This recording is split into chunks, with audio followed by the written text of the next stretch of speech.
تاکہ لیکویڈیٹی میرے پاس کام کرنے کی رہے. دوسری چیز جو ہم نے ہمارا یہ جو غلطی ہے یہ اٹ واز انٹینشنل یا پھر it was a condition of I M F. Sir یہ بھی ان کے اپنے اختیار میں کیا ہے کہ یہ غلطی کریں. آئی ایم ایف کی یہ میں آپ کو بتا دوں کلیئر کہ کوئی یہ کنڈیشن نہیں کہ ٹیکس کے ریٹ بڑھاؤ. وہ کہتے ہیں ٹیکس کا کلیکشن بڑھاؤ. دے ڈونٹ وانٹ کہ آپ ٹیکس کو 20% سے 60% کر دو. وہ کہتے ہیں کہ آپ بھلے ریٹ کم کر دو, کلیکشن بڑھنا چاہیے. ابھی اس سے فرق پڑے گا ٹیکس کلیکشن پہ جو اب ہونے جا رہا ہے ایک دم؟ نہیں, میں یہی کہہ رہا ہوں کہ اس سے کوئی فرق نہیں پڑے گا. جو پہلے اپ فرنٹ لیتے تھے وہ اب at the time of return لیں گے. دوسری چیز جو ہمارا سوال تھا وہ ایف ای ڈی کا تھا, فیڈرل ایکسائز ڈیوٹی بجٹ میں لگائی گئی.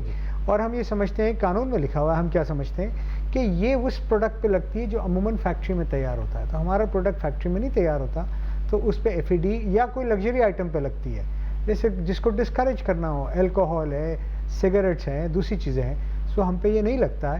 تو یہ بھی فیڈرل گورنمنٹ نے ریئلائز کیا کہ یہ کام غلط ہو رہا ہے, تو اور وہ اس کو کریکشن کرنے جا رہے ہیں. مفتاح صاحب نے میرے خیال میں کہا کہ بہت ریلیف دینے چاہ رہے ہیں, جا رہے ہیں. مجھے نہیں سمجھ آیا کہ مفتاح صاحب نے کیا بات کی. لیکن دوسری چیزیں جو ہیں کہ پہلی بار خریداری کے اوپر ٹیکس کی چھوٹ یا پھر آپ کے جو اس حوالے سے اور جو اقدامات ہیں, تو وہ ایک طرح سے یہ نہیں ہے کہ آپ ایک سرٹن ٹرانزیکشن تک اگر چھوٹ مل جاتی ہے تو وہ ایمنسٹی ہو جاتی ہے وہ بات؟ دیکھیے آپ یہ بات سمجھیں کہ ہمارا کیا کہنا تھا کہ یہ جو آپ فائلر نان فائلر کی ڈسٹنکشن ختم کریں, لوگوں کو انویسٹمنٹ کرنے دیں, اور جیسے ہی وہ اپنی ٹرانسفر کراتا ہے آپ کے پاس سافٹ ویئر ایسا ڈیولپ کر لیں کہ پراپ اپ ہو جائے, آپ اس کو نوٹس بھیج دیں پیسے کہاں سے آئیں.